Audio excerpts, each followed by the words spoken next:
ganun eh. They preached wherever they went. No? So, ikaw din siguro eh, no? Pag napunta ka sa eskwelahan, you preach doon. Tataka pa ba tayo ngayon?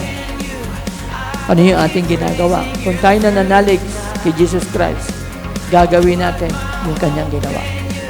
You are the one. Come on, let's declare it tonight. You are the way.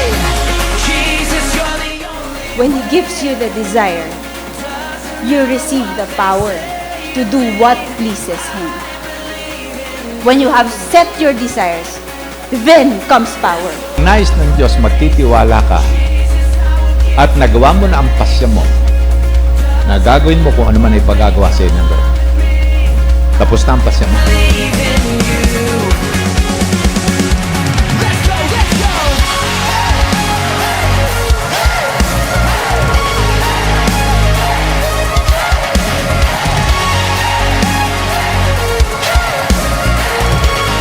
You're taking all my fear.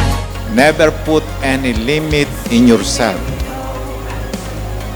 You believe in a God who is unlimited.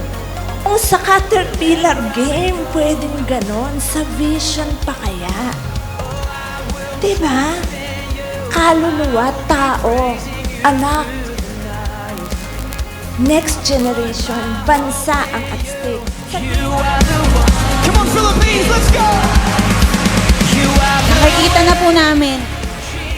Nakikita ng mata namin na nagbabago ang mga bansa, nagbabago ang mga communities, nagbabago ang mga pamilya namin, nagbabago.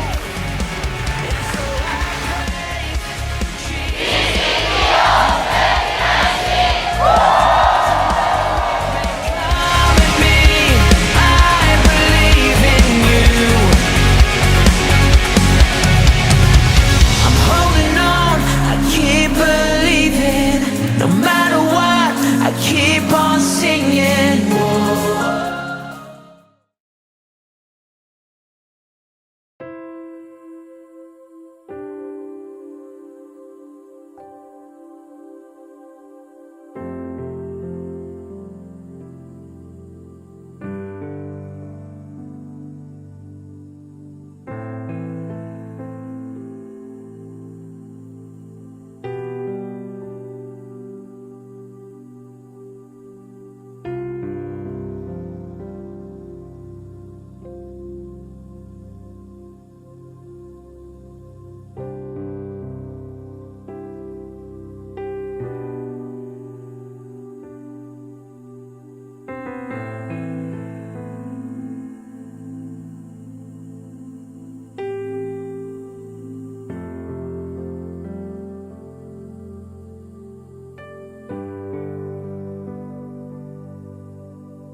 Pinagpalang umaga po sa bawat isa po sa atin. Ngayon po ay araw ng linggo at tunay po na isa pong napakalaking pagpapala sa atin ang araw na ito upang minsan pa ay makalapit po tayo sa ating Diyos.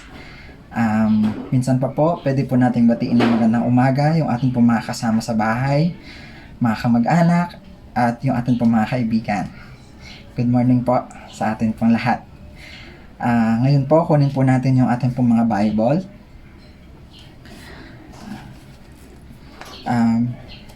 At buksan po natin sa Book of James, chapter 1, verses 2 to 4, and then verse 12.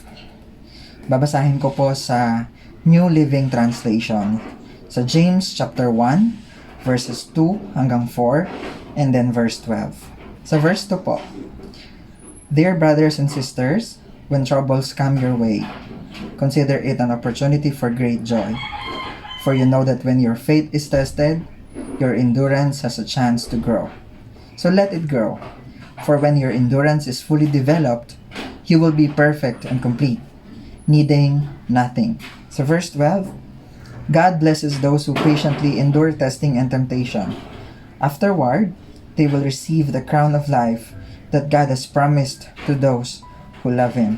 Tayo po ay manalangin. Panginoong Diyos, purihin po kayo sa umagang ito. Salamat po sa panibagong araw na inyo pong ibinigay at ipinagkaloob po sa bawat isa po sa amin.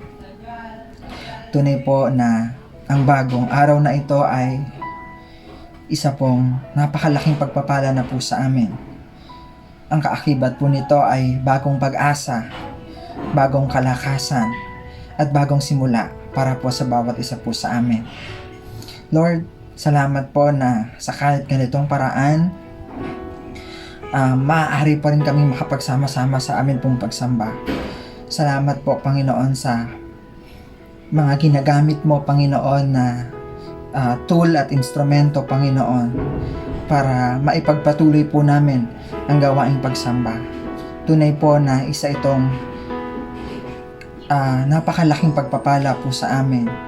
Tunay na ito po ay nagbibigay ng kagalakan sa amin na kami ay makasamba sa aming Diyos. Salamat po, kayo ang aming kapanatagan. Kayo po ang kapayapaan ng aming puso. Salamat po na sa bawat mga pagsubok na amin pong dinadaanan, kayo po ang aming kalakasan. Sa inyo po, Panginoon, ay nakasisiguro kaming laging ang tagumpay. Salamat po, Ama, sa katiyakan ng buhay na ito. Salamat po sa kaligtasan. Salamat po sa pag-iingat. Salamat po sa proteksyon. Salamat po, Panginoon, sa lagi mong paggabay sa aming pong mga buhay. Lord, sa araw po na ito, sa amin pong pagsamba sa inyo, patuloy po na maitaas po namin ang dakilang pangalan po ninyo. Lord, yung pinakamataas, Panginoong Diyos, na kaya po naming maibigay sa inyo, na kaya po naming maipahayag, Lord, kung gaano po namin ninanais na makapagpuri at makasamba sa dakilang pangalan ng aming Panginoong Hesus. Sa umaga pong ito, patuloy na makatagpo ka namin. Lord, gusto namin magkaroon ng encounter sa inyo. Patuloy po na ang Banal na Espiritu yung mag-minister sa bawat isa po sa amin. Patuloy po na mangusap kayo sa inyo pong mga salita sa amin, Panginoong Diyos. Nais po namin na marinig kayo. Nais po namin, Panginoon, na marinig po yung mga sasabihin niyo po sa amin, yung mga salita po ninyo, Panginoong Diyos. Salamat po, Lord God, na sa inyo meron po kaming kapanatagan ng aming puso, ng aming pong damdamin. Lord, salamat po sa amin pong buhay at patuloy po na magdala po kayo, Panginoon, ng kagalingan doon sa may mga karamdaman. Magdala po kayo, Panginoon, ng kapayapaan doon po sa may mga kabigatan sa buhay, yung may mga dinadalang hirap sa buhay, Panginoon. Patuloy po, Ama, na sa araw na ito, pinagkakatiwala po namin sa inyo ang lahat po ng ito. Makatag po namin kayo, Lord, sa araw po na ito at patuloy po maging yung mga, kung may mga first timers kami nakasama, Lord, i-bless mo rin po sila. Maranasan po nila yung Espiritu mo, maranasan nila yung pag-ibig mo. Salamat po, Panginoon, sa araw po na ito, sa amin pong pagsamba. Panginoon, amin pong ipahahayag sa inyo kung gaano po, Panginoon, kami ka-blessed, Lord God, na meron kaming Panginoon kagaya po ninyo sa amin pong buhay. Salamat po, Panginoon, purihin po kayo. Ito po yung aming dalangin sa pangalan ng Panginoong Jesus. Amen and amen. So ngayon po, malaya po tayong pumalakpak ng atin pong mga kamay. Malaya po tayong makaawit sa atin pong sama-samang pagsamba. Pagpalain po tayo ng ating Panginoon. Isang pinagpalang umagang muli sa bawat isa po sa atin. Muli po tayong umawit ng mga papuri at pagsamba sa ating pong Diyos na buhay, ating pong buksan, ating pong mga puso sa ating Panginoon sa oras po ito. Hallelujah. Praise you, Lord. Open the eyes of my heart, Lord. Open the eyes of my heart. I want to see you. I want to see you. Sing, open the eyes. Open the eyes of my heart, Lord. Open the eyes of my heart. I want to see you. Yes, I want to see you. To see you high and lifted up, shining in the light of your glory. Pour out your power and love as we sing holy, holy, holy. Sing, open. Open the eyes of my heart, Lord. Open the eyes of my heart. I want to see you. I want to see you. Open the eyes. Open the eyes of my heart, Lord. Open the eyes of my heart. I want to see you. Yes, I want to see you. To see you high and lifted up, shining in the light of your glory. Pour out your power and love as we sing holy, holy, holy. To see you high and lifted up, shining in the light of your glory. Pour out your power and love as we sing holy, holy, holy. High and lifted up, shining in the light of your glory. Pour out your power and love as we sing holy, holy, holy. Sing holy. Holy, holy, holy. Holy, holy, holy. Holy, holy, holy. I want to see you. We sing holy, holy, holy. We cry holy, holy, holy. Holy, holy, holy. I want to see you from our hearts and sing. You are holy. Holy, holy, holy. Holy, holy, holy. Holy, holy, holy. I want to see you. Holy, holy, holy. You are holy, holy, holy. Holy, holy, holy. I want to see you. Holy, holy, holy. Holy, holy, holy. Yes, you are. Holy, holy, holy. I want to see you from our hearts. Holy, holy, holy. Holy, holy, holy. You are holy, holy, holy. I want to see you. Holy, holy, holy. Holy, holy, holy. you are holy, holy, holy. I want to see you. Hallelujah, holy, holy. You're holy, holy, holy, holy. Holy, holy, holy. I want to see you. Hallelujah. You are holy.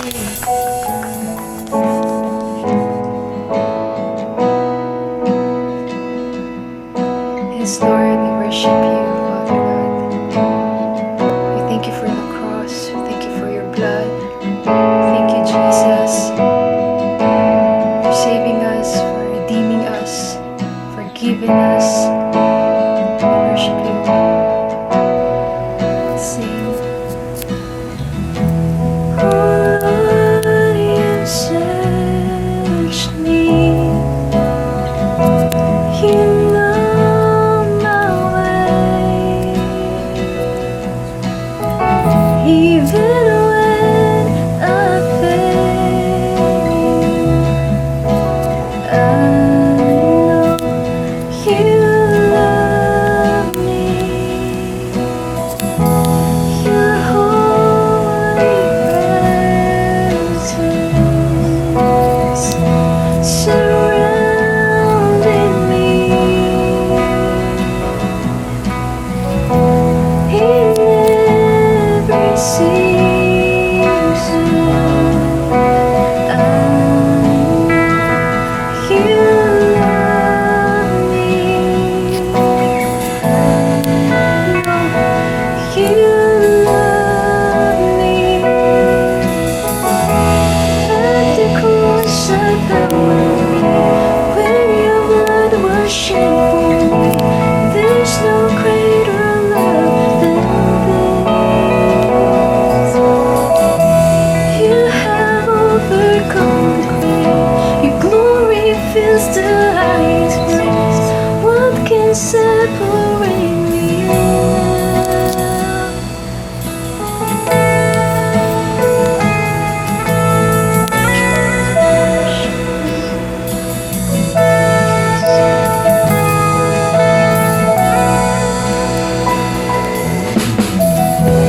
You go before me. You shield my way.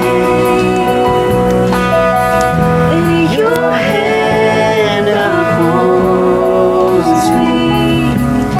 I know you love me. At the cross I bow my knee, where your blood was shed for me. There's no greater love than this. You have overcome the grave. Your glory fills the highest place. What can separate me now? At the cross I bow my knee, where your blood was shed for me. There's no greater love than this. You have overcome the grave. Your glory fills the highest place. What can separate me now? You tore the veil. You made a way. When you said that it is done, you tore the veil. You made a way. When you said that it is done.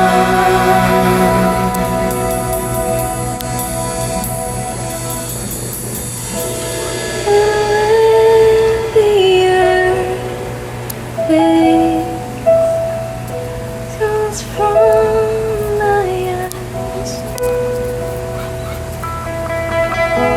You stand before me. I know you love me. I know you love me. At the cross I found where your blood was shed for me. There's no greater love than this. You have overcome the grave. Your glory fills the highest place. What can separate me now? At the cross I bow my knee, where your blood was shed for me. There's no greater love than this. Now you have overcome the grave. Your glory fills the highest place. What can separate me now? You tore the veil. You made a way when you said that it is done. You tore the veil. You made a way when you said that it is done. You tore the veil. You made a way when you said that it is done. You tore the veil.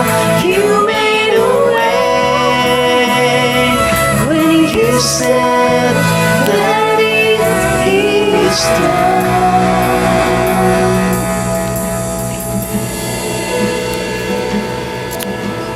You're victorious. Come to you.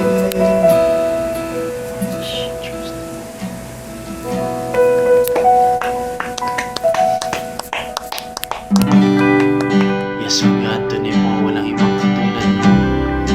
Ikaw lamang po ang Diyos na karapat-dapat na purihan sa amin. Continue to worship you, God, you are worthy. Yes, Lord. Worthy of every song we could ever sing. Worthy of all the praise we could ever bring. Worthy of every breath we could ever breathe. We live for you.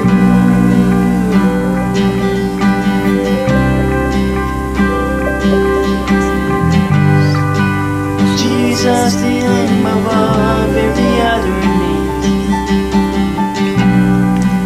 Jesus, the only one who could ever sing.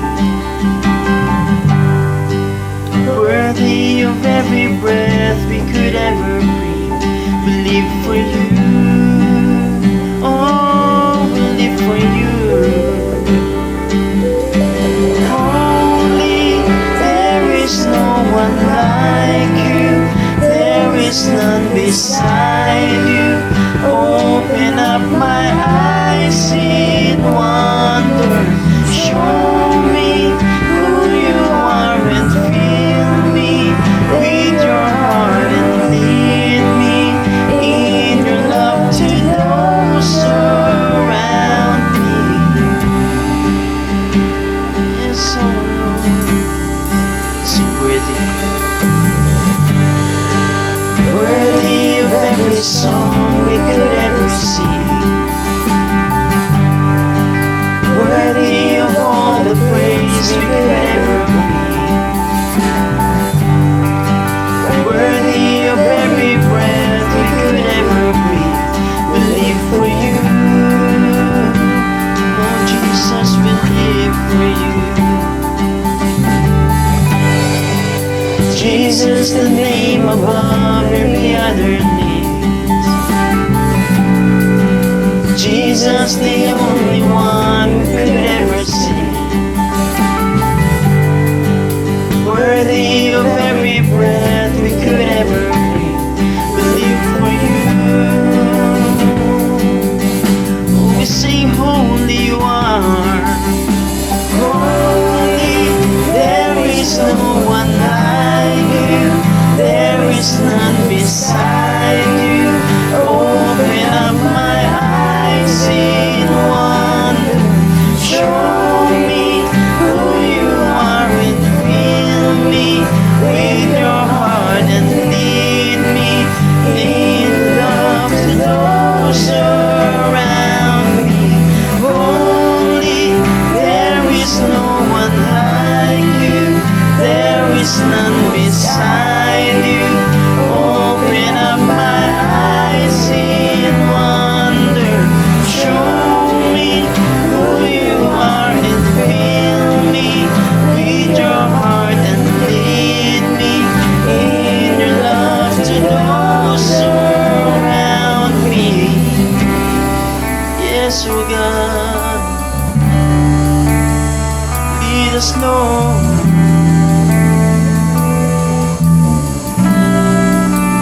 Hallelujah.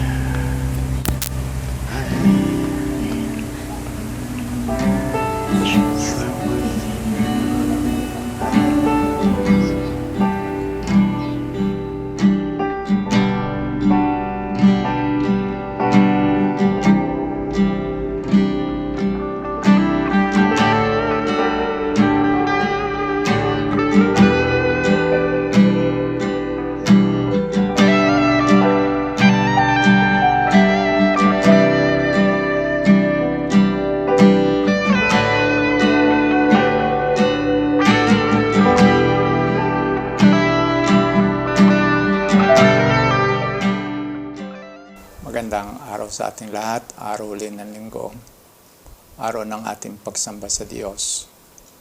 Araw na ito yung ginagamit ng Panginoon na pakikipagtagpo natin sa Kanya upang tayo mapagpala. Ang dinadala ng Panginoon sa atin ay kapayapaan, bagong sigla ng buhay, kapahayagan mula sa Kanyang salita. At sa pamagitan din ng presensya niya, napapatibay tayo sa ating pananampalataya. Sa araw na ito ng linggo na tayo muling magkakaroon ng online worship. Nais kong basahin yung aklat ng Psalms 100 verses 3 and 4. Binanggit dito sa NIV version. Know that the Lord is God. It is He who made us, and we are His. We are His people, the sheep of His pasture. Enter His gates with thanksgiving, and His courts with praise. Give thanks to Him and praise His name. Sa ating pagpapatuloy, tayo manalangin saglit. O Diyos at aming Amang nasa langit, lumalapit kami sa inyo ngayon upang patuloy namin kilalanin na kayo yung naghahari sa amin daigdig. Amin din po pinagpapasalamat na kahit ano yung dumarating na mga pangyayari sa amin daigdig, kayo pa rin ang naghahari at kayo pa rin ang siyang may kontrol ng lahat ng bagay. At lahat ng pangyayaring inyo po pinahintulutang mangyari sa aming paligid at sa aming buhay, nagagamit ninyo itong panghubog sa amin upang lalo kaming maging katulad ng Panginoong Hesukristo. Kaya nga po inaasahan po namin na kayo muling magsasalita sa amin, na makikita namin yung mga magagandang bagay na nagawa na ninyo sa aming buhay at yung ipang gagawin sa aming buhay. Amin din pong kinikilala na sa pamagitan ng aming paglapit sa inyo, lalo namin kayong makikilala na iisang Diyos na siyang tumutugon at nagkakaloob ng lahat ng aming pangangailangan. Pagpalain nyo nga po itong pagsamba namin sa araw na ito, bagamat kami naroon sa kanya-kanya pong lugar. Amin din po inaasahan na kung paano ang banal na Espiritu tumitira sa Iglesia at nararanasan ng bawat isa ang iyo pong presensya. Gawin niyo po ito sa amin, na bagamat kami naroon sa aming mga tahanan, kaisa pa rin namin ang Diyos at nararanasan pa rin namin ang iyo pong presensya. Pagpalaan niyo nga po itong pagsambang ito sa pangalan ni Jesus. Amen. Ang ating topic ay always grateful in Christ. Generally, tayong mga Pilipino, ako ay Pilipino, kayo rin ay Pilipino, at kasama tayong lahat dito. Karaniwan dinidescribe tayo na meron tayong negatibong attitude, negatibong emotion. At tatawagin ko itong ungrateful attitude sa mga bagay na nagaganap sa ating buhay. Na maging yung mga pagtatagumpay natin, kung minsan ang ating attitude, tsamba lamang ito. Hindi ito talaga yung bang tinitingnan natin na isang pangyayari na positibo. Ngayon, meron din tayong karaniwang naririnig na nakagawa tayo ng 1,000 mabuti at minsan lamang tayo nagkamali, natatabunan na sa isip yung 100 tama at mabuti at naalala na lamang yung iisang mali. At ano yung nagiging ano nararanasan ng ating ginawa ng mabuti dahil sa ating nagawang iisang mali, iniiwanan na tayo nagagalit sa atin, sinisisi tayo, masama ang loob, tayo man ay nalulungkot sa kadahilanan na nasisira yung relationship. At kung minsan ay tayo namang gumagawa ng mabuti, tinatamad na, ayaw na, nagre-resign na. At yung ating karaniwang naririnig dito, hindi lamang sa ating sarili, maging sa loob ng pamilya at sa anumang relasyon, karaniwan nating naririnig, wala na akong nagawang tama. Puro na lamang mali. At ang dahilan, marami naman tayong nagawang tama at saka mabuti ang naalala na lamang yung nagawa nating mga pagkakamali o kaya mga mali. Kaya tinitingnan natin na ano ang dahilan. Likas sa ating mga Pilipino, hindi tayo mapagpasalamat.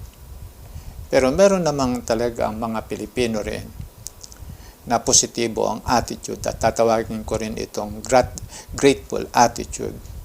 Sa salitang Tagalog, marunong tumanaw ng utang na loob.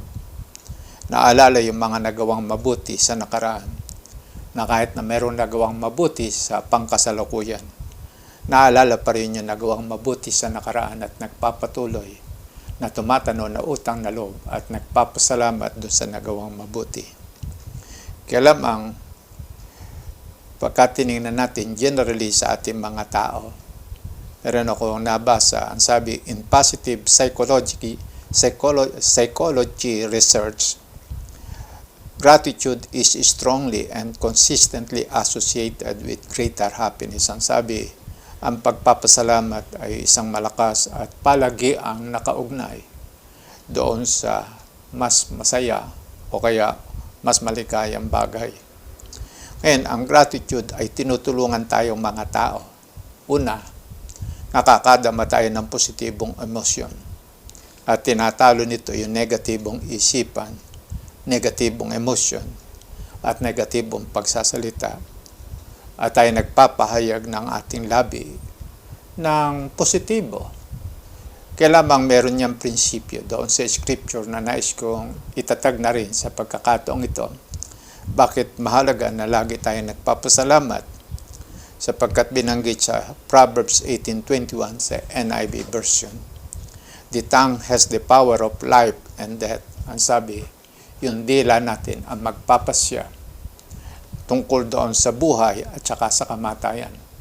Pagka negatibo ang dinadala ng ating labi at kapahamakan, yun ang magaganap sa atin. At kapag positibo naman ang pinapahayag natin, ito'y nagdudulot sa atin ng buhay. Masayang buhay, masiglang buhay, masarap na klase ng buhay. At doon makikita natin na napakahalaga talaga na meron tayong mapagpasalamat na puso. Yung pangalawa, kapag tayo mapagpasalamat, pinasasarap o kaya nilalagyan ng laman yung anumang mabubuting karanasan natin sa nakaraan at saka sa pangkasalukuyan. Kahit na merong mga parabang nagkamali o kaya hindi tama na nagaganap, masarap pa rin ang pakiramdam dahil sa meron tayong naalalang mga magagandang bagay na ating taglay sa nakaraan o kaya hanggang sa ngayon ay naroon pa rin. Another binanggit pa rin dito sa research na ito, itong psychology research, na binabanggit na itong gratitude ay nakakatulong doon sa kalusugan ng ating buong pagkatao, isipan, emotion, katawan. So pagka binanggit natin, buong katawan natin.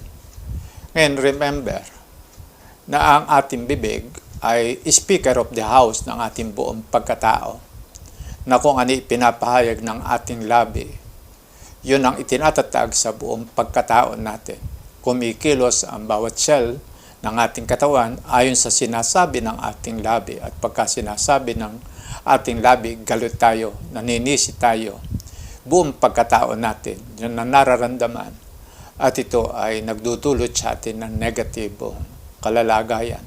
So iba ay nadidepress, yung iba ay nalulungkot kapag ka negatibo ang kanyang ipinapahayag. Pero kapag kasi positibo sa kanyang pagpapahayag, mapagtatagumpayan natin ito, yun ang ating sinasabi, pagpapalain pa rin tayo ng Diyos pagka yun ang ating pinapahayag, sumisigla yung ating katawan. Sumisigla yung mga cells, yung iba't ibang bahagi ng ating katawan. Bakit? Ipinapahayag ng ating labi yung mga positibong mga bagay. Ngayon, itinatatag natin na speaker of the house o tinutukoy kong house itong buong katawan natin, bibig natin.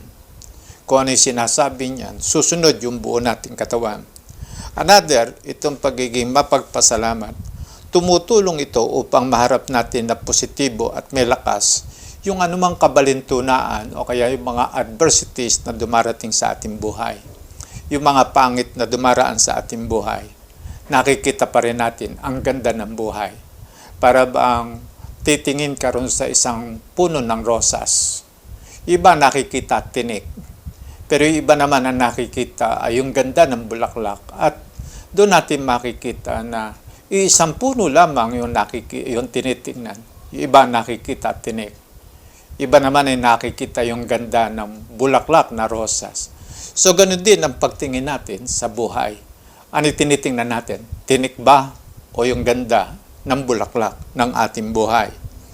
Ngayon, another itong pagiging mapagpasalamat ay tumutulong ito sa isang strong relationship. Maging ito'y sa Diyos at maging ito'y sa kapamilya natin o kaya loved ones natin o kaibigan. Nakakatulong ito sa isang pagbibuild up ng matibay na relationship. Ngayon, alalahanin natin, ang pagpapasalamat ay hindi nangangahulugan na laging maganda yung sitwasyon ng ating buhay. Meron din naman dumarating na mga pangit at saka hindi natin nagugustuhan. Pero kung aware tayo sa meron tayong mga blessing, maging maliit o kaya malalaki, at tayo magiging mapagpasalamat, nagiging positibo yung ating pakiramdam at nagiging positibo yung ating buhay sa pagharap ng anumang bagay. At para bang nakikita natin, para bang sa bahay, sabi, wala naman daw ulam. Ang sabi, ang dinadahilan lamang walang ulam. Dahil sa wala siya yung gusto niyang pagkain. Pero naroroon naman yung, meron naman tinapay doon, meron doon palaman na makakain. Kaya lamang, ang nakikita niya, meron lamang kulang. At siya napipigati dahil sa nakikita niyang kulang. Pero kapag pinagtuunan niya na meron pa palang natitirang makakain, hindi siya magugutom. Ngayon, personally, pagkaraan kong tanggapin si Jesus na Lord and Savior ng aking buhay, ang isa kong malakihang pagbabago ay naging mapagpasalamat na ako sa lahat ng bagay o pangyayaring dumaraan sa aking buhay. At meron akong dahilan. Ang dahilan ay meron kasi kong binitawang pangako sa Panginoon na pagtitiwalaan ko ang kanyang salita. Kung ano sinasabi nito, ito'y totoo. At akin itong pangahawakan sa aking buhay. At kapag iti merong ipinagagawa, ako'y susunod. At kung ano yung mababasa ko sa Scripture, at kung ano man ang sasabihin doon ng Panginoon, ako'y susunod. At merong itinuro sa akin ng Panginoon, at nababanggit ko ito karaniwan. May naging dalawang paborito kong talata. Yung isa ay Romans 8:28. At yung pangalawa ay yung 1 Thessalonians 5:18. Ngayon, ikot ko ito. Sa Romans 8:28, binanggit sa Tagalog, alam nating sa lahat ng bagay ay gumagawa ang Diyos para sa kabubuti ng mga nagmamahal sa Kanya, silang mga tinawag ayon sa Kanyang layunin. Una, pinaniwalaan kong aki anak ng Diyos. Aki mahal na mahal ng Panginoon. At siya merong panukala sa aking buhay. Meron siyang gagawing paghubog sa aking pagkatao upang tumulad kay Jesucristo. So itinatag niya, alam natin sa lahat ng bagay ay gumagawa ang Diyos para sa kabubuti ng mga umiibig sa Kanya. Ako'y umiibig sa Panginoon. So sa lahat ng bagay, ang sabi, we know that in all things, yung all things magkakasama roon. Yung mabuti at masama, masarap at mapait. Yung nakakalungkot at saka nakakasaya. Kasama ron sa lahat ng pangyayari yung seemingly sa tawag nating mga tao sa daigdig, tagumpay, iba na may seemingly kabiguan, iba yung bang pag-aabuso ng ibang tao o kaya hindi pagtugon sa ating pangangailangan, yung iba naman ay tumutugon. So ano man daw yung mga pangyayaring ipahintulot na mangyari ng Diyos para sa ating buhay, may gagawin siyang ikabubuti natin. At yun ay itinatag ko sa aking puso. May gagawing mabuti ang Panginoon. Kaya tuwing merong magaganap na pangyari sa akin, lagi kong itinatanong, Lord, anong matututunan ko rito? Ano yung ginagawa ninyo sa akin dito sa panahong ito? Lagi ako nagtatanong sa kadahilanan.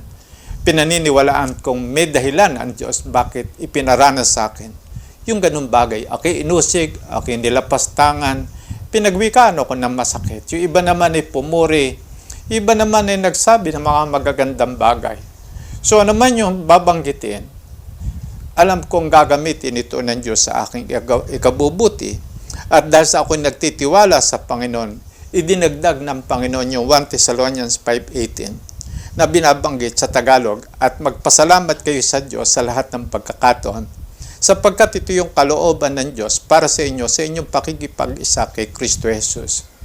So ang sabi rito ay lagi tayong magpapasalamat sa Diyos in Christ. Bakit? Na kay Kristo na tayo ngayon. At yun ang lagi kong ipinagpapasalamat sa Diyos, na kay Kristo ako ngayon. Ano man yung kaganapan sa aking kapaligiran, na kay Kristo pa rin ako ngayon. At dahil dito, binanggit na ang sabi nga, in everything give thanks, for this is the will of God in Christ Jesus. So ang sabi, in everything, lahat doon ang pangyayari. Ano yung ipinagagawa ng Diyos? Ano yung inuutos niya? Magpasalamat sa Panginoon. Ang sabi, give thanks. Lagi ako magpapasalamat.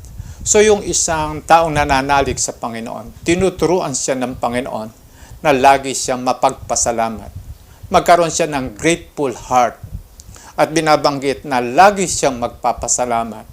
So every day na tayo gigising hanggang sa hapon o kaya sa gabi na tayo matutulog, mabubuo yung buong araw na yun. Nagpapahayag tayo ng pasasalamat sa Panginoon. Bakit? Humihinga pa tayo. May mabuting naganap sa ating buhay. May masama, pero may mabuti pa rin naganap at ating binibilang. Yung nagagawang mabuti, hindi yun natin binibilang, yung nagawang masama. At kung binilang man natin ang nagawang masama sa atin, ating tinutwid ang mga bagay na yun, may paggagamitan ng Diyos doon sa masamang nangyaring iyon. Ngayon, itinuro sa atin ng Panginoon ano man ang mangyari. Kaya nga binanggit sa Ephesians 5:20, always giving thanks to God the Father for everything in the name of our Lord Jesus Christ. Sa context nito, pagka tayo napuspos ng Holy Spirit, ang sabi rito, lagi na tayong magpapasalamat sa Panginoon. So, ang itinutulak sa atin o kaya yung bang isinusulong sa atin ng banal na Espiritu, maging mapagpasalamat sa Diyos. So, biyaya sa atin ng Diyos na anuman ang dumating sa atin, ang tingin natin, meron tayong ipagpapasalamat sa Panginoon. Maging maliit na bagay o malaking bagay na dumating sa atin, magpapasalamat tayo sa Panginoon. Ang sabi kasi, always, palagi. Ano gagawin? Giving thanks to God, the Father. Saan? For everything. So, sa pamagitan ng pananampalataya, not by our own reason. Ang pangit naman ng kanyang ginawa. Sa ganitong sitwasyon, paano ka makakapagpasalamat? Yun ang sinasabi ng ating isipan. Pero magsasalita ang Holy Spirit sa atin. At by faith, sasabihin natin, magpasalamat ka. Magsasalita ang Holy Spirit sa atin. Magpasalamat ka sa Diyos. So, by faith, nagpapasalamat tayo sa Panginoon na ating binibitawan yung ating katwiran. At kung minsan yung emotion natin sumusunod, negatibo. Magsasalita pa yung ating kasama sa bahay, negatibo.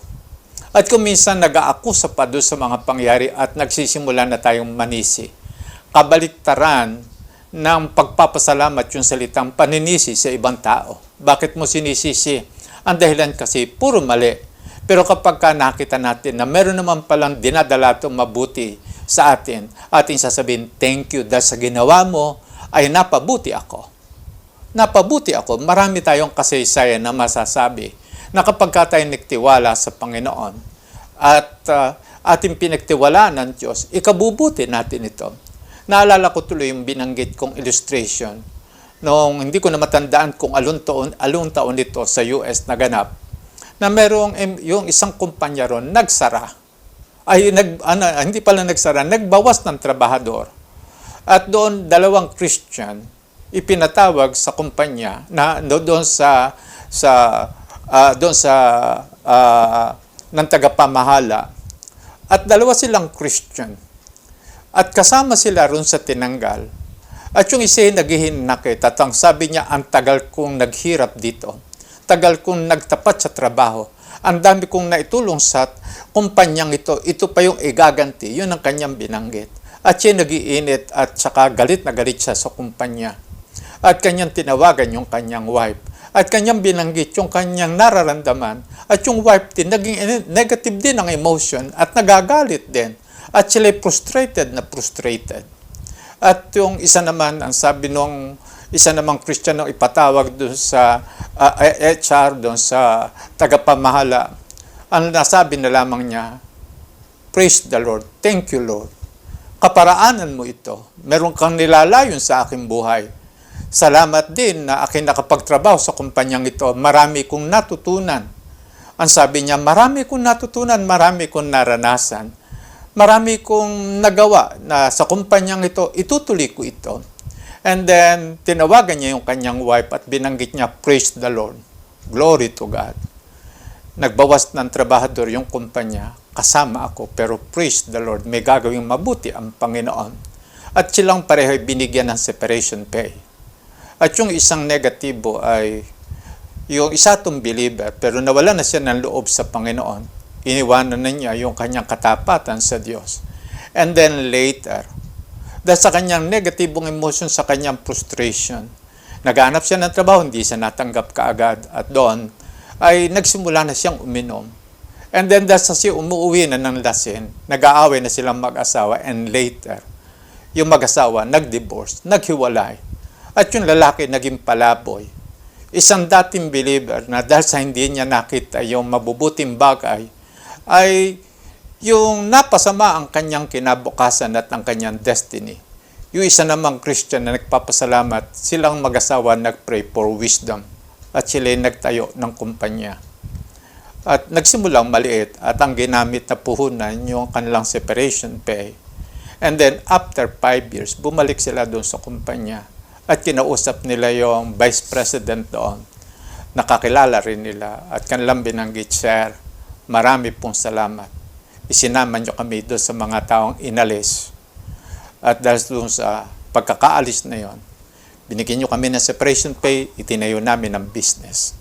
Sabi niya, nag-put up kami ng business at iti multi-million-dollar business na ngayon. Malaki na ito. Sir, maraming salamat. At yun ang kanyang binabanggit. Pero kailan siya nagsimulang magpasalamat?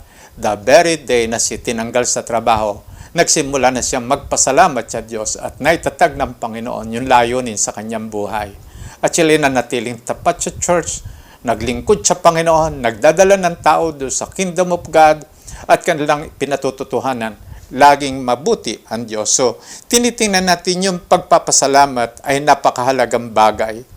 Ngayon, ituloy ko to, punta tayo doon sa ating text. Doon sa Psalm 100, bakit tayo laging magpapasalamat sa Panginoon? At ang sabi nga doon sa talata, sa verse 3 and 4, ang sabi, know that the Lord, He is God. It is He who made us, and we are His. We are His people, and the sheep of His pasture. Enter His gates with thanksgiving, and His courts with praise. Give thanks to Him, bless His name. Narito, tinitingnan natin yung prinsipyo na itinatatag ng Diyos sa buhay ng isang believer. Ano yung prinsipyong yon? Magkaroon ng palagi ang nagpapasalamat. A grateful heart. Laging magpapasalamat. Kailamang itinatag dito yung prinsipyo sa buhay ng worshiper. Ano yung attitude na yon? Pagiging mapagpasalamat. Bakit? May kaugnayan sa Diyos. At dahil dito, tingnan natin ang mga dahilan. Ngayon, bakit tayo laging magpapasalamat sa Diyos? At laging merong naiwan ng pagpapala sa atin, kaya na dinefine ko, na yung salitang gratitude ay hindi dahil sa puro magaganda yung mga nagaganap na pangyari sa ating buhay.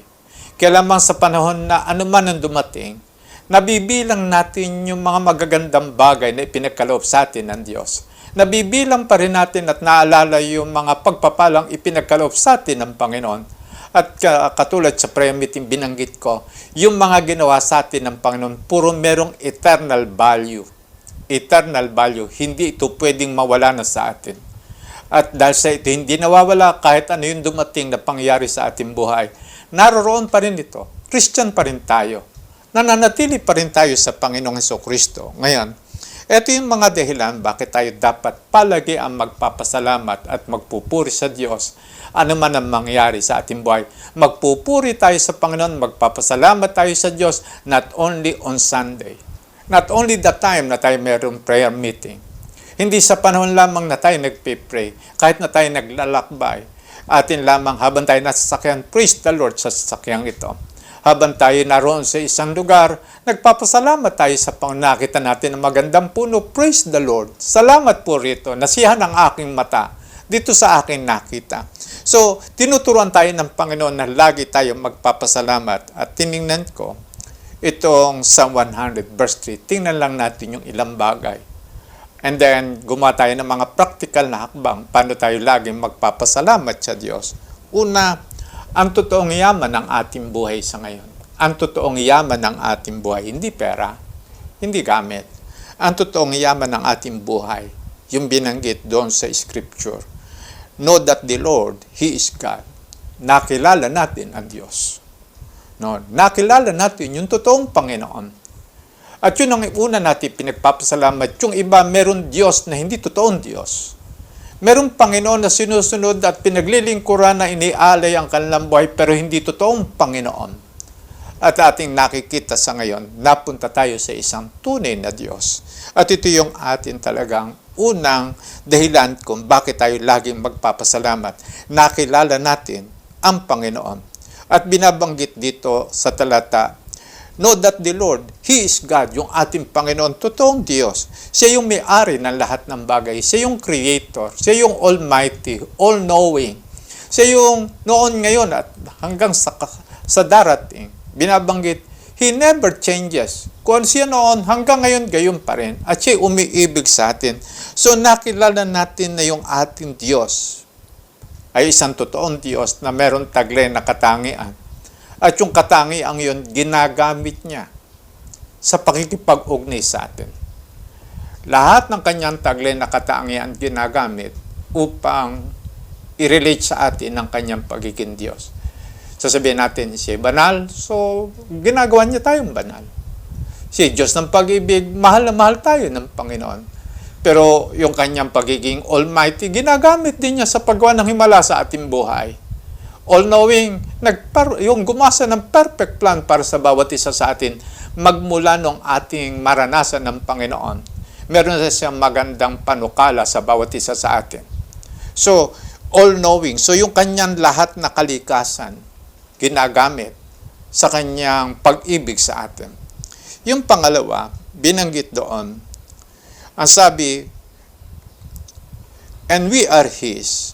We are His, yung isa, it is He who made us. Binanggit doon na siya yung lumalang sa atin. Ngayon, itatag na natin na God is our Creator, my Creator, your Creator. Manlalalang ko ang Diyos. Manlalalang din ninyo ang Diyos. At gusto kong tingnan yung dalawang pagkakataon o dalawang beses na tayong nilalang. Una, yung physical being natin. Nilalang niya tayo.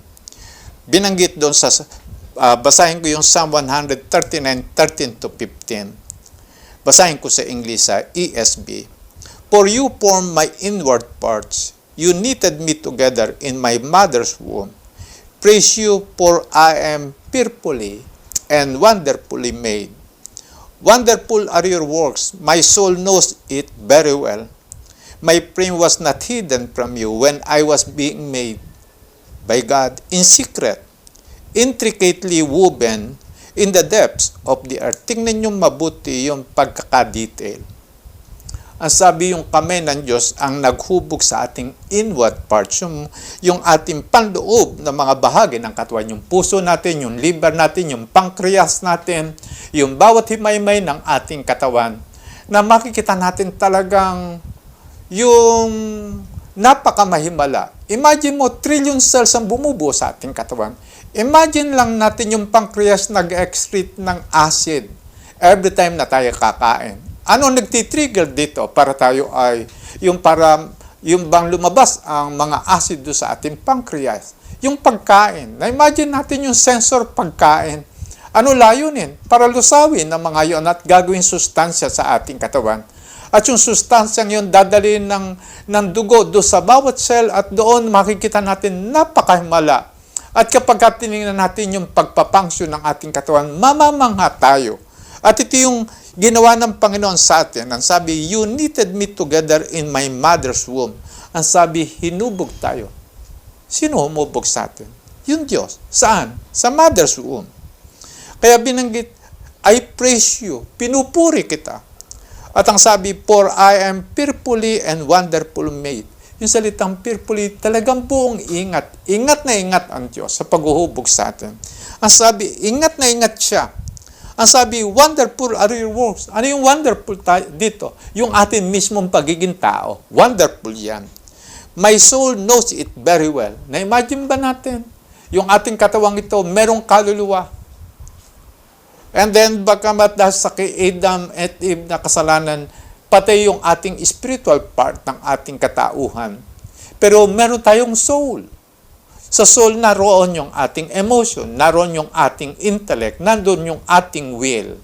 Kaya, makikita natin, talagang kamangha-mangha. My frame was not hidden from you when I was being made in secret. Ang sabi, wala namang nalilihim sa Diyos sa bawat bahagi ng aking katawan. Imagine nyo ba yung puso? Pirasong puso. Medically speaking, ito ay nagpapadaloy lamang ng dugo. Pero may emotion. Nakikita ba emotion? Hindi. Sa ating ulo, merong utak. Nakikita yung utak, pero yung isip, hindi. May isip ba tayo? Pagka tinignan nito ng x-ray, wala namang makikitang isip doon. Pero naniniwala ka bang may isip tayo? Naniniwala tayong may isip tayo.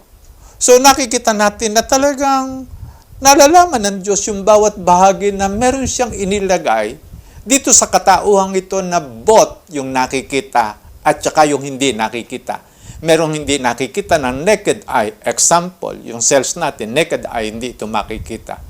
Pero yung ating emotion, hindi ito nakikita ng anumang machine. Yung ating isip, hindi rin ito nakikita. Pero doon, meron pa rin tayo, we believe na taglay natin ito. So, nalalaman ng Diyos yung bawat bahagi ng ating katawan.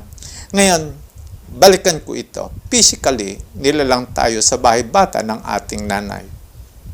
At doon maitatag natin na hindi tayo kamalian. Bilang tao, hindi mo titingnan ang iyong sarili na isa kang kamalian. Maaaring nagkamali yung ating tatay at nanay. Maraming sinasabi ng ating tatay at nanay, aksidente lang tayo. O kaya di naman nila gustong mangyari yon. O kung minsan ay, yung iba pinipilit pang ilaglag. No, pinipilit pang ilaglag. Pero ulitin ko, noon tayo isilang. Bago tayo isilang, nagdaan tayo sa kamay ng makapangyarihan at di nagkakamali na perfect God. Nagdaan tayo roon. So doon natin titingnan, sasabihin ng Diyos, hindi kamalian ng lahat ng mga pangyaring pinagdaanan natin. Hindi ito kamalian. Maring hindi ka naplano ng mga magulang. Marahil hindi ka plano talagang isilang sa daigdig na ito. Pero yung Diyos ay tinatag ng Panginoon, ilalalangin kita. Kaya ka nagkaroon ng buhay, nilalang ka ng Diyos. Kaya ating tinatatag na ang sabi, it is He who made us. Nilalang tayo ng Diyos. At kapag kagayon, yung ating pinanggalingang angkan, hindi ito kamalian. Sa tingin, at hindi natin ito titingnan na kamalian. Bakit? Sapagkat nagdaan na tayo sa kamay ng Panginoon. At ginamit yung lahat ng pangyayaring yon. Sasabihin nila, kung tayo nag-iingat lamang at hindi natin ginawang aksidente, hindi sana isinilang ang batang yan. Hindi sana isinilang yan kung ingat na ingat lamang tayo. So, tinitingnan natin, para bang sa tingin ng tao mali. Pero sa tingin ng Diyos, tama pa rin. Bakit? Pinili ng Diyos na tayo ay lalangin physically. At doon natin titingnan ngayon na yung ating pagiging tao, yung pinanggalingan nating angkaan, sasabihin natin, Lord, thank you po sa kanila. Sila ginamit nyo pa rin. Sila ginamit nyo pa rin para ako isilang. At ang pinakamahalaga, naging tao ko na nilalang ng Diyos. At yun ang titingnan natin mahalaga. Kung ating papansinin yung lahat ng pagkakagawang iyon ng Panginoon sa atin, aalisin na natin yung paghinakit doon sa mga pinagdaanan nating lahi. Kung ako naman sana hindi Pilipino, kung ako sana ay Amerikano, kung ako sana ay puro ganito, kung sana, puro sana. Pero aalisin na natin ang sana. Ang pinakamahalaga, nilalang na tayo ng Diyos. Nagdaan na tayo sa kamay ng Diyos. At ano yung ating titingnan doon? Nagdaan tayo sa kamay ng makapangyarihan, di nagkakamali, perfect God, na merong panukala na nalalaman ang pasimula hanggang sa wakas. Yun ang una natin itatatag, na tayo ay nalalang. So, wala na tayong hinanakit doon sa ating mga pinagdaanan at saka pinanggalingan lahi. Sana hindi nasumpa yung mga magulang ko. Sana hindi nasumpa yung kanilang lahi. Sana bakit kasi sila ganito at bakit sila ganon? Alisin na natin yung bagay na yun. Ang pinakamahalaga, nalalang na tayo ng Diyos. Nagdaan na tayo sa kapangyarihan ng Diyos. At kapag binago natin ang ating tingin, mababago rin yung ating gagawin. At mababago, pagka binago natin yung ating gagawin, mababago yung ating destiny. So, yun ang una. Ang sabi, God is our maker.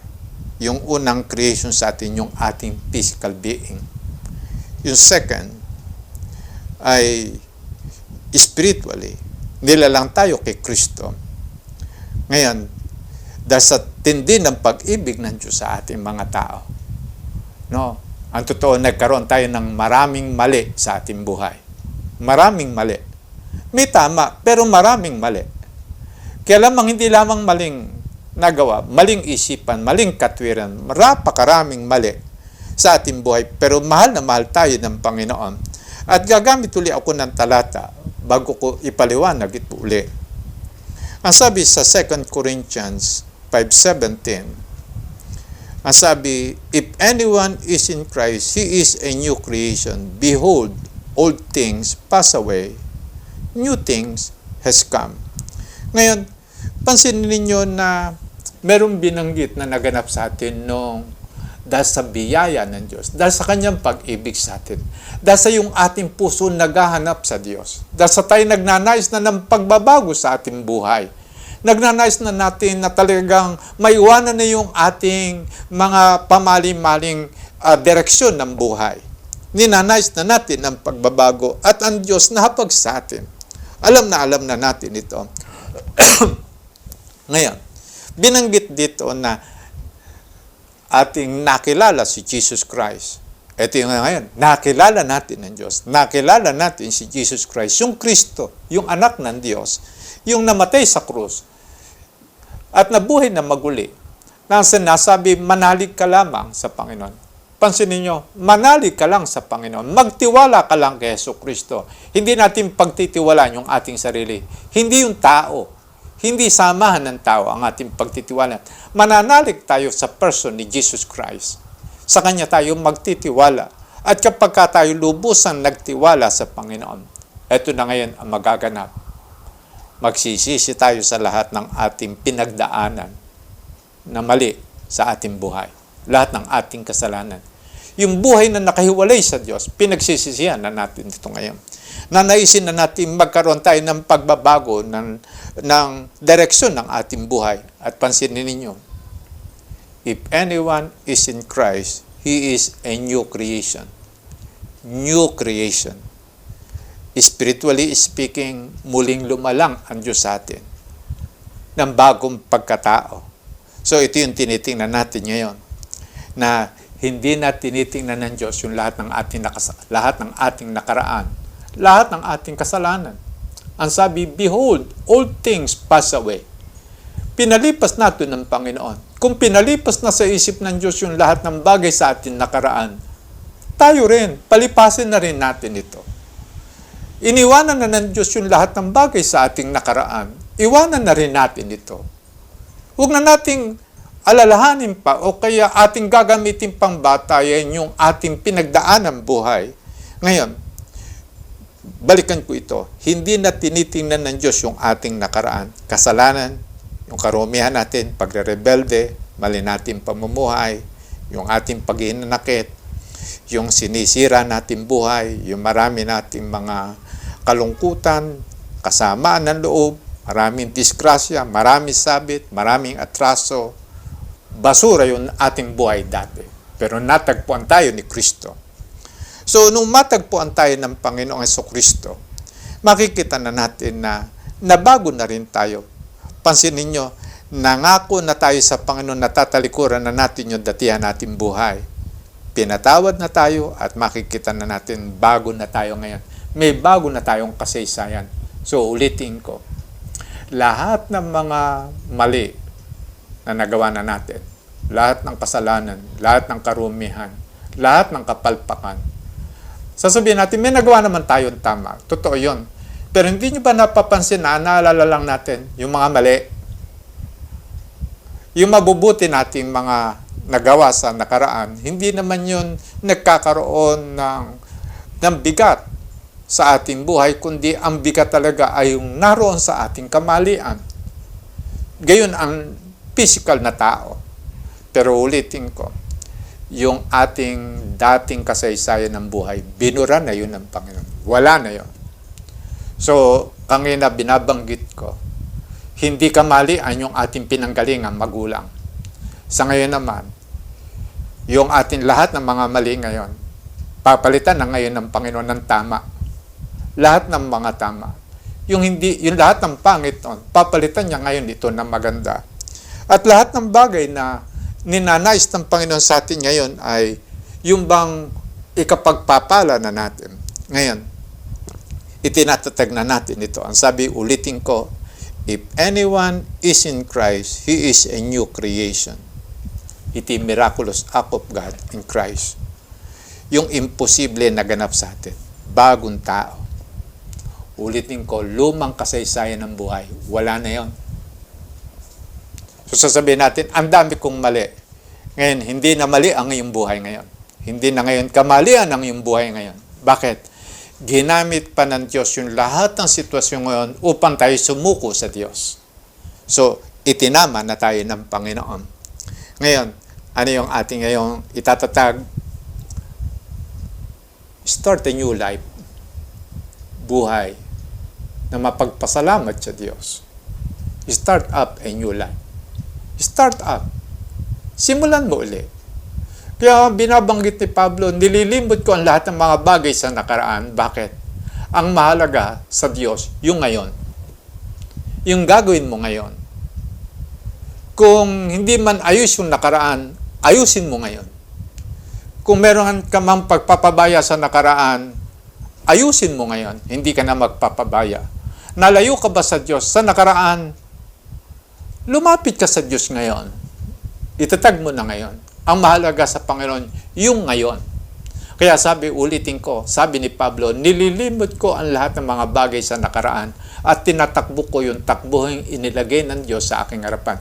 Yung nais ng Diyos sa kanyang harapan, yun ang kanya ngayong nilalakaran.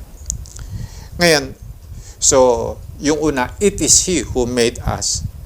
Yung susunod na binanggit doon sa talata ay po, ang sabi, it is He who made us.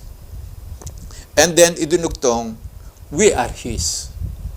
Sino na ngayon na nagmimay-ari ng ating buhay? Ang Panginoon. Ang may-ari na ng ating buhay, hindi na yung ating sarili, ang Lord. Ang may-ari na ng ating sarili ngayon, hindi yung ating pamilya. Hindi rin yung ating trabaho ang may-ari sa atin. Hindi rin yung school. Hindi rin kaibigan natin ang siya may-ari sa ating buhay. Si Jesus Christ na ang may-ari ng ating buhay. Binili tayo sa halaga ng Panginoon. Kaya, itatatag na natin, meron na nagmimay-ari sa atin. At anong klaseng magmimay-ari ito? Umiibig sa atin.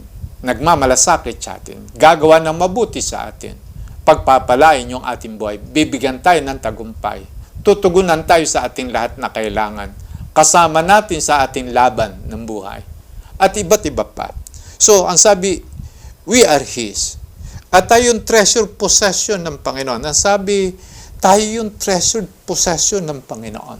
Sabi niya, napakarami raw tao sa daigdig nito, pero tinitingnan ng Diyos, tayo Kanya. Tayo ang talagang Kanya, na Kanyang tinatawag na treasure. At doon pagka tiningnan ko, kung ang yaman natin ay nakilala natin ng Diyos, at ang yaman ko si Jesus Christ. Meron akong Kristo sa aking buhay. At yun ang yaman ko. Ano yung yaman ninyo? Si Kristo nasa inyong buhay. At kayo na kay Kristo. Ito yung yaman ninyo sa inyong buhay. Mawala man ang lahat ng bagay sa daigdig nito, may yaman pa rin tayo. May yaman tayo sa daigdig nito, may yaman tayo sa pagkabuhay na maguli. Sino yun? Si Jesus Christ.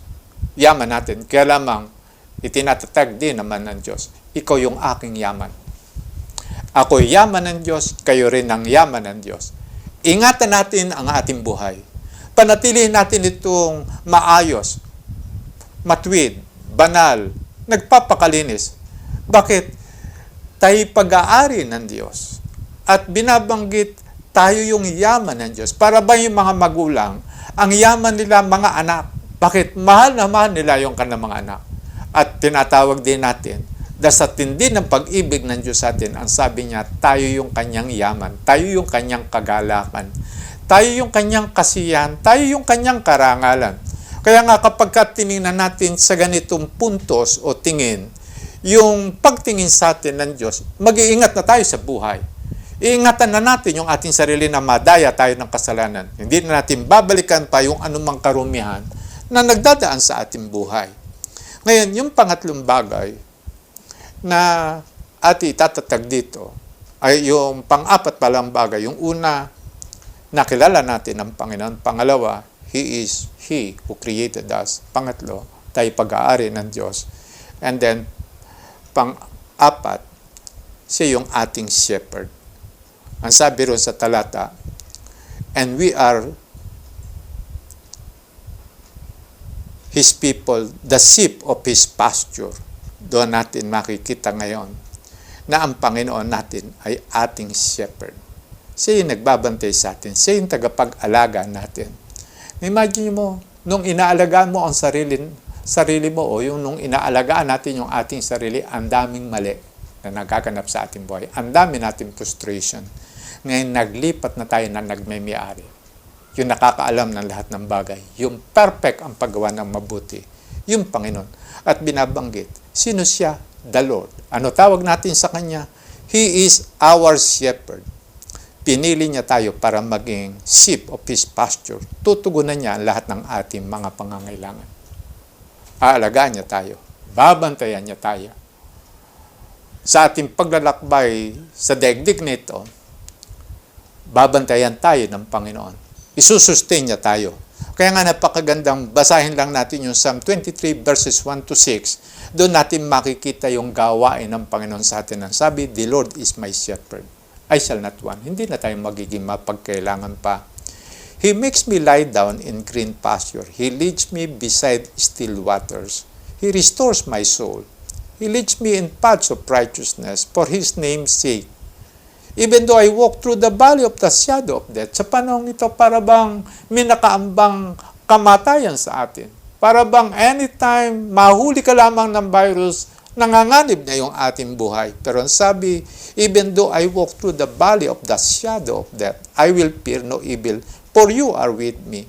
Your rod and your staff, they comfort me. You prepare a table before me in the presence of my enemies. You anoint my head with oil. My cup overflows. Surely goodness and mercy shall follow me all the days of my life, and I shall dwell in the house of the Lord forever. Gusto kong tingnan yung verse 6. Paglipas ng ating buhay sa daigdig na ito, pupunta na tayo sa bahay ng ating Panginoon. At doon na tayo mamumuhay forever and ever. So dito natin nakikita na talaga ang Diyos ay mabuti. At hindi na mababago lahat ng araw ng ating buhay. May gagawing mabuti ang Diyos sa atin. Bakit? Yung ating Ama, yung ating Panginoon, laging mabuti.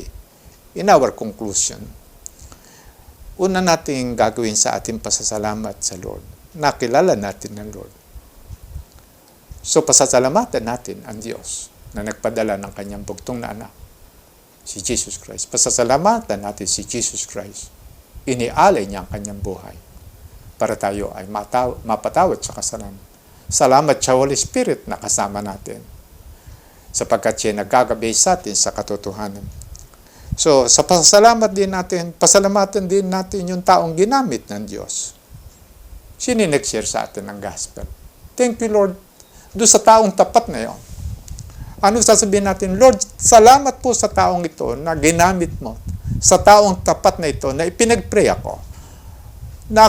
Yung talagang sinikap na maabot. And then, pasalamatan din natin yung mga taong nagturo sa atin. Maaring hindi na yung nag-share sa atin, iba na yung nagturo sa atin. Lalong luminaw yung pagkakilala natin sa Panginoon. Yung mga nag-minister sa atin. Ngayon, nagturo sa atin para tayo lumago sa ating pananampalataya. Maging yung mga nakakatagpo natin sa church. Salamat sa Lord. Bakit? Malaman lang natin yung kanilang patutuo ng buhay. Lumalakas tayo spiritually. Salamat sa mga iyon. So, maging mapagpasalamat na tayo ngayon. Ngayon, bakit tayo laging magpapasalamat sa Diyos? Una, it is a command of God. Always give thanks in everything, in every circumstances. And even kapag tayo nagpipray, binabanggit, nababagabag ka ba? Nababalisa? Manalangin ka na merong pagpapasalamat kagad. Nakita niyo ba yung salitang pagpapasalamat? It is a positive thing. So, kaya inutos ng Panginoon, it is a command of God. Pero bakit tayo laging magiging mapagpasalamat? By faith, we will obey the Lord. So, ang sabi, we will obey yung salita ng Panginoon by faith. Sa panahon na baksak ang ating emotion, sa panahon na tayo nagugulo, ano ipipiliin natin? By faith. Magpapasalamat pa rin tayo sa Diyos. Pangatlo, we believe God is in control of all things. At yung anumang pahintulot niyan dumating sa ating daigdig, sa ating pamilya, sa ating personal na buhay, sa ating ministry, gagamitin ng Diyos na panghubog sa atin. Mapagmataas pa tayo, ibababa tayo ng Panginoon. Hinuhubog tayo ng Diyos. Meron bang yung paraan ba natin ng pakikitungo? May mali, merong mali magaganap. Magtuturo sa atin, may mali kasi kung ginagawa. So, lahat ng mga pangyayaring dumaraan sa atin, ginagamit itong materialis ng Diyos para tayo turuan ng pananampalataya at turuang mahubog yung ating buhay tungkol kay Kristo. So, we believe God is in control. Pang-apat, part ng ating pagiging new creation. Yung isang nature na meron tayong attitude of gratitude. Always grateful. Always grateful.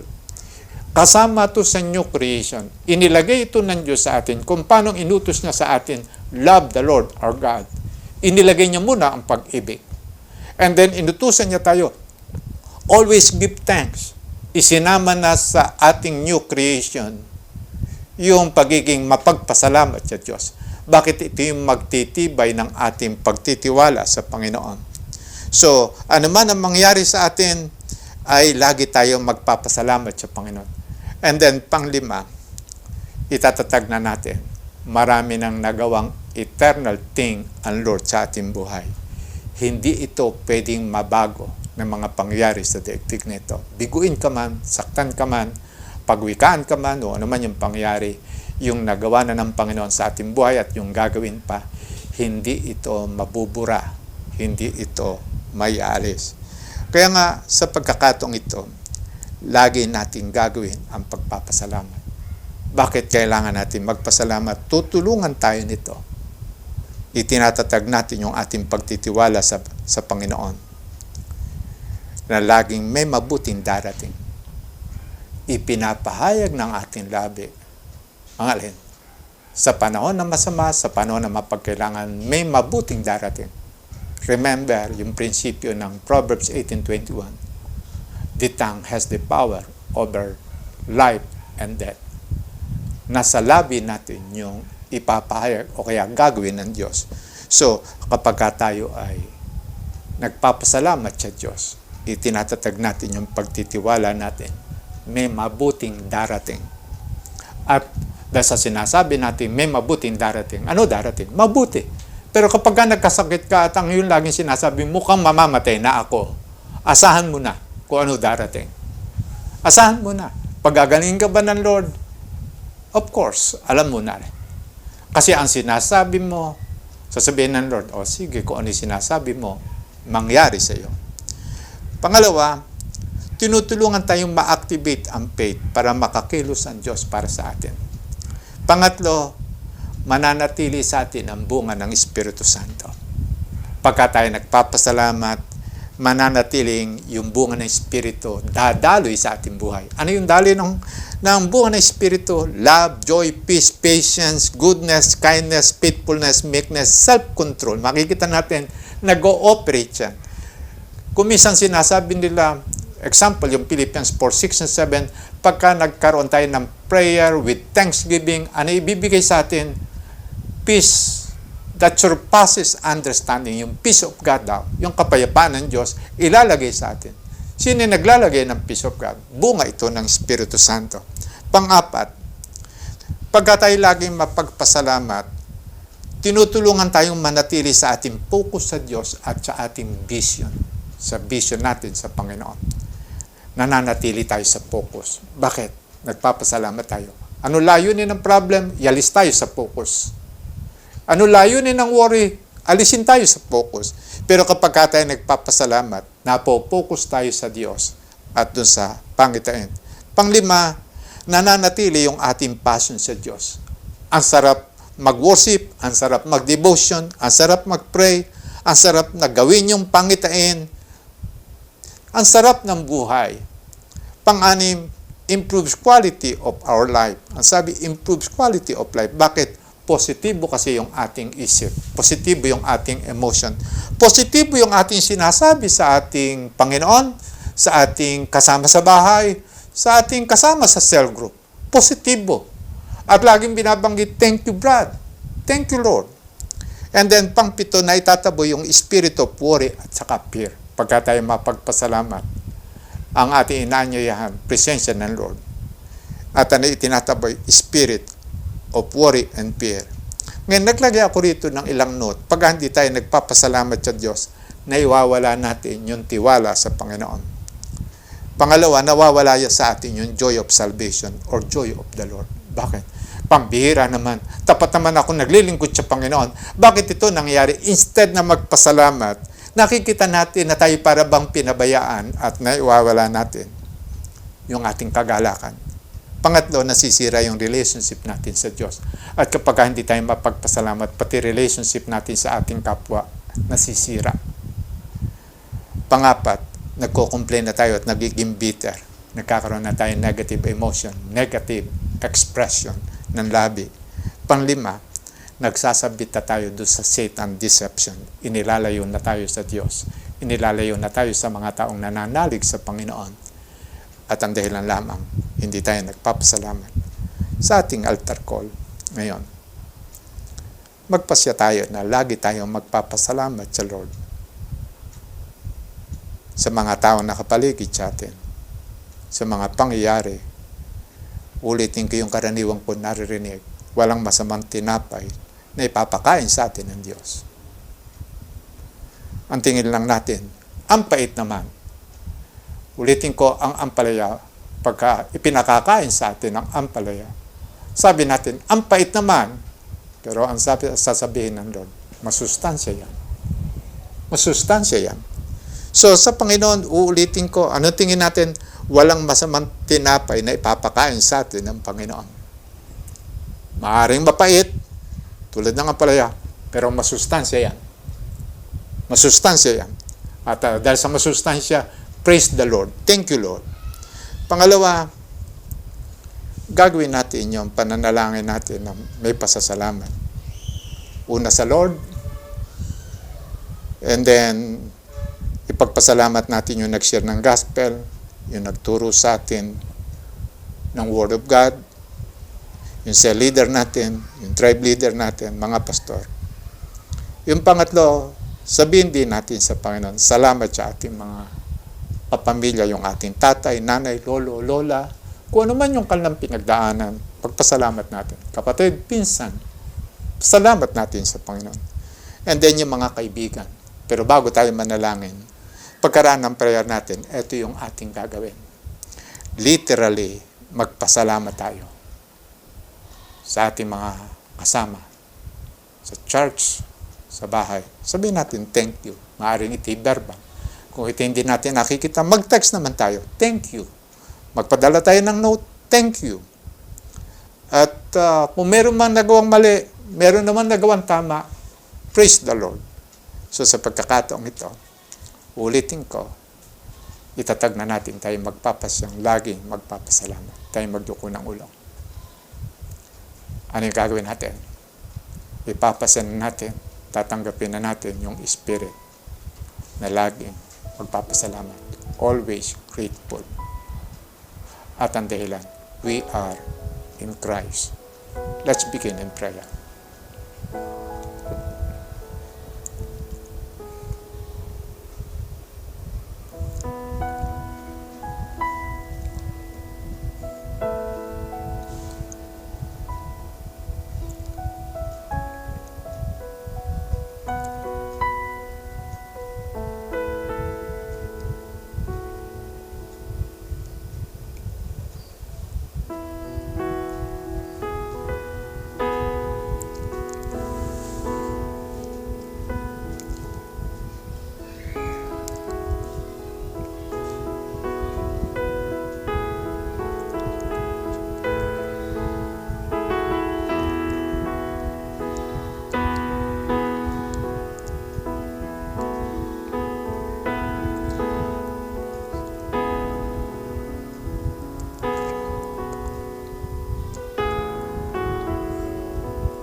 Panginoon, salamat po na ipinahayag sa amin si Jesucristo at nalaman namin kami hinubog ng Diyos sa bahay-bata ng aming nanay. Hindi mali ang aming buhay. Hindi kami kamalian. Bagamat sa tingin ng mga tao kami kamalian, hindi kami kamalian. At nilalang nyo kami, nagdaan kami sa kami ng Diyos. At salamat po, Panginoon. Hinubog niyo po kami at nung dumating ang isang itinakdang panahon, nakilala namin si Jesucristo, ang Panginoon na tagapagligtas. Sa pamagitan niya, nagkaroon kami ng bagong buhay. Wala na yung dati naming kasaysayan ng buhay. Lipas na yon. Hindi na ito gagamitin pa laban sa amin. Salamat sa inyo, Panginoon. At salamat po, Diyos, dito sa pagpapalago ng aming pananampalataya. Alam po namin, ano man ang darating na pangyari sa aming buhay, gagamitin ninyo para kami mahubog tungo sa anyo ni Jesucristo. Kaya amin po pinagpapasalamat yung lahat ng pinagdaanan namin sa buhay. Salamat sa inyo, Panginoon. Salamat din po doon sa amin pong mga pinanggalingang pamilya. Salamat din po sa amin pong kapamilya. Salamat po doon sa lahat ng mga tao na nakatulong at gumawa ng mabuti para sa aming buhay. Salamat sa inyo, Panginoon. Ginamit nyo sila para kami ay maging ngayon ay ganito kami. Salamat nga sa inyo, Panginoon. Pagpalain nyo nga po yung bawat isa. At amin pong ginagawa itong pasasalamat na ito upang itatag ang Diyos ay laging mabuti at mananatiling gagawa ng mabuti para sa amin. At naghihintay pa sa amin na maraming mga mabubuting bagay. Pagpalain nyo nga po, O Diyos, yung bawat nakikinig. Pagpalain nyo nga po, O Diyos, yung bawat isa sa amin na meron pong pangangailangan. Tugunan nyo sila, Panginoon. Yung mga may sakit, pagalingin nyo po, Panginoon. Yung mga mapagkailangan, tugunin mo sila, Panginoon. Yung nangihina, palakasin nyo sila, Panginoon. Yung nagnanais magbalik loob sa inyo, Panginoon, aliwin nyo sila, Panginoon, at bigyan ng katiyakan. Tanggap nyo sila, Panginoon. At nilalapit namin na sa araw nito, magkakaroon ng kagalakan yung aming puso sa kadahilan na kami laging nagpapasalamat sa Panginoon. Purihin ka, O Diyos, sa oras na ito sa pangalan ni Jesus. Amen. Ulitin ko, lagi na tayong maging mapagpasalamat, maging doon sa kasama natin sa bahay. Napakagandang kaugalian. Thank you. Yung lagi natin binabanggit, thank you. I appreciate this. Ang ganda nito. Salamat sa inyo. Ang sarap marinig ng mga ganung bagay. Okay, sa unang pagkakataon, sa mga nag-online worship ngayon na sa unang pagkakataon nakasama namin, nais kong itatag lamang na si Jesus Christ na parito upang iligtas tayo sa ating kasalanan. Tanggapin mo lamang siya na Lord and Savior ng iyong buhay. Gagawin na ng Diyos na ipatatawad ang lahat ng ating kasalanan. Gagawin niya tayong bagong nilalang at makikita na natin na tayo isa ng bagong tao at magkakaroon na tayo ng bagong destiny. Yung lugar ng Diyos. Ano lamang ang gagawin? Yung una ay repentance. Magsisi lamang tayo sa ating kasalanan. At pangalawa, tanggapin natin si Jesus na Lord and Savior ng ating buhay. At pangatlo, ating ipahayag in prayer ng ating pagsisisi at pagtanggap kay Jesus Christ na Lord and Savior ng ating buhay. Pangapat, pagtitiwala na tayo pinatawad na at tayo pinagkalooban na ng bagong pagkatao at tayo meron ng eternal life.